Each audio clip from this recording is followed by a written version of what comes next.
नमस्कार प्यारे विद्यार्थियों, हिंदी क्लासेज विद मुक्की पर आपका हार्दिक स्वागत है। आज हम सूरदास जी का दूसरा पद का अध्ययन करने वाले हैं। तो आइए शुरू करते हैं। मन की मन ही मांझ रही, कहिए जाई कौन पे उधो, नाही परत कही। अवधि आधार आस आवन की, तन मन बिथा सही। अब इन जोग संदेशन सुन सुनी, बिरहनी बिरह दरी।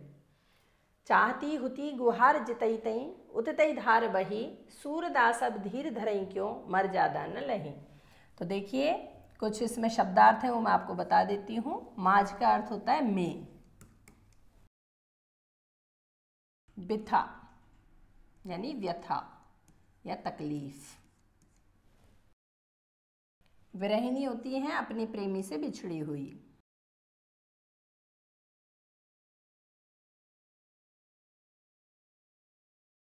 दही यानी जलना। गुहार यानी होता है पुकार लगाना। मर्यादा यानी मर्यादा। यह पद सूरदास जी के सूरसागर के भ्रमर गीत से लिया गया है। इसमें उद्धव जब गोपियों के समक्ष योग का संदेश लेकर आते हैं तो गोपियां उद्धव को किस तरह से जवाब देती हैं वो इस पद में दिखाया गया है।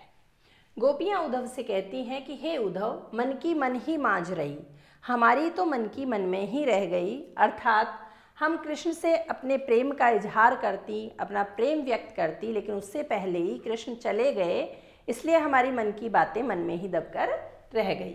कहिए जाए कौन पे उधो, नाई परत कही। आगे गोपियां कहती हैं कि हे उद्धव, हम किससे जाकर के कहें इन बातों को, ये कहते हुए नहीं बनता है, यानी अन्य किसी से हम वो मन की बातें नहीं कर सकती हैं जो हम कृष्ण से करना चाहती थी या कृष्ण को बताना चाहती थी। अवधि आधार आसावन की, तन मन बिथा सही। आगे गोपियां कहती हैं कि उनके आने की जो अवधि थी, अवधि जो समय था, उनके आने की एक उम्मीद थी, एक आस थी, उसके कारण हमने तन और मन की व्यथा को, तन और मन की तकलीफ को भी सह लिया। अब इन जोग संदेशन सुन सुनी, बिरहनी बिरह दही। गोपियां कहती हैं कि अब जो आप योग का संदेश लेकर आए हैं, उद्धव से कह रही कि हे उद्धव, आप जो योग का संदेश लेकर आए हैं उस संदेश को सुन सुन करके तो हमारा जो विरह है वो और अधिक भड़क चुका है, यानी हम विरह में और ज़्यादा जलने लगी हैं, हमारा विरह और अधिक बढ़ गया है। चाहती हुती गुहार जितईते उततई धार बही। आगे गोपियां कहती हैं कि हम जिधर न्याय की गुहार लगाना चाहती थी, न्याय की पुकार लगाना चाहती थी, उधर से ही योग की धारा बही है। क्योंकि गोपियां चाहती थी कि हर किसी को अन्याय से बचाने वाले कृष्ण हैं, तो कृष्ण के पास ही हम न्याय की पुकार लगा सकती थी, लेकिन न्याय करने वाले ने ही अन्याय किया है, अर्थात योग रूपी संदेश की धारा वहीं से बही है। सूरदास अब धीर धरई क्यों, मर ज्यादा न लही। आगे गोपियां कहती हैं, सूरदास जी के द्वारा रचित पद है इसलिए सूरदास जी का नाम आया है इसमें, तो गोपियों से सूरदास जी कहलवा रहे हैं। गोपियां कहती हैं कि अब धीर धरई क्यों, अब हम धैर्य क्यों धारण करें, या हम धैर्य कैसे धारण कर सकती हैं जब मर्यादा न लही, यानी जब कृष्ण ने मर्यादा का ही पालन नहीं किया है, कृष्ण के द्वारा मर्यादा का उल्लंघन किया गया, तो हम धैर्य कैसे धारण कर सकती हैं।